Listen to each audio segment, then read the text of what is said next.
Welcome to Chillin' 101. We hope this video helps. You start by preparing the exact image you'll use. 512 by 512 PNG or JPG under 1 MB works best. Once ready, log into Roblox Studio or the Creator dashboard and open the place or experience you intend to update. Now navigate directly to the game settings or the Experiences Configure page. This is where the icon field lives. Make sure you are the owner or have permission, because you cannot change icons without the right role. Next, once you've clicked the thumbnail or upload button, select the prepared 512x512 file and confirm. You'll often see a crop or zoom interface. Position the subject centrally and preview at 1:1 to ensure clarity. Because icons display small, remove busy backgrounds and maximize contrast.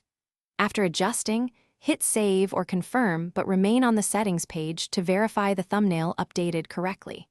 If it looks off, reopen the Crop tool and tweak until the main subject reads clearly at small sizes. Finish by publishing your game or experience so the new icon goes live publicly. Once published, changes can take a few minutes to propagate. Clear your browser and Studio Cache or wait up to 10 minutes and reload.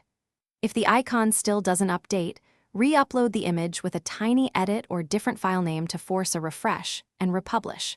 If you hit permission errors, confirm you're the owner or have configure permissions. That single cache and file name trick resolves most stubborn refresh issues. Thanks for watching. Consider subscribing if we helped you.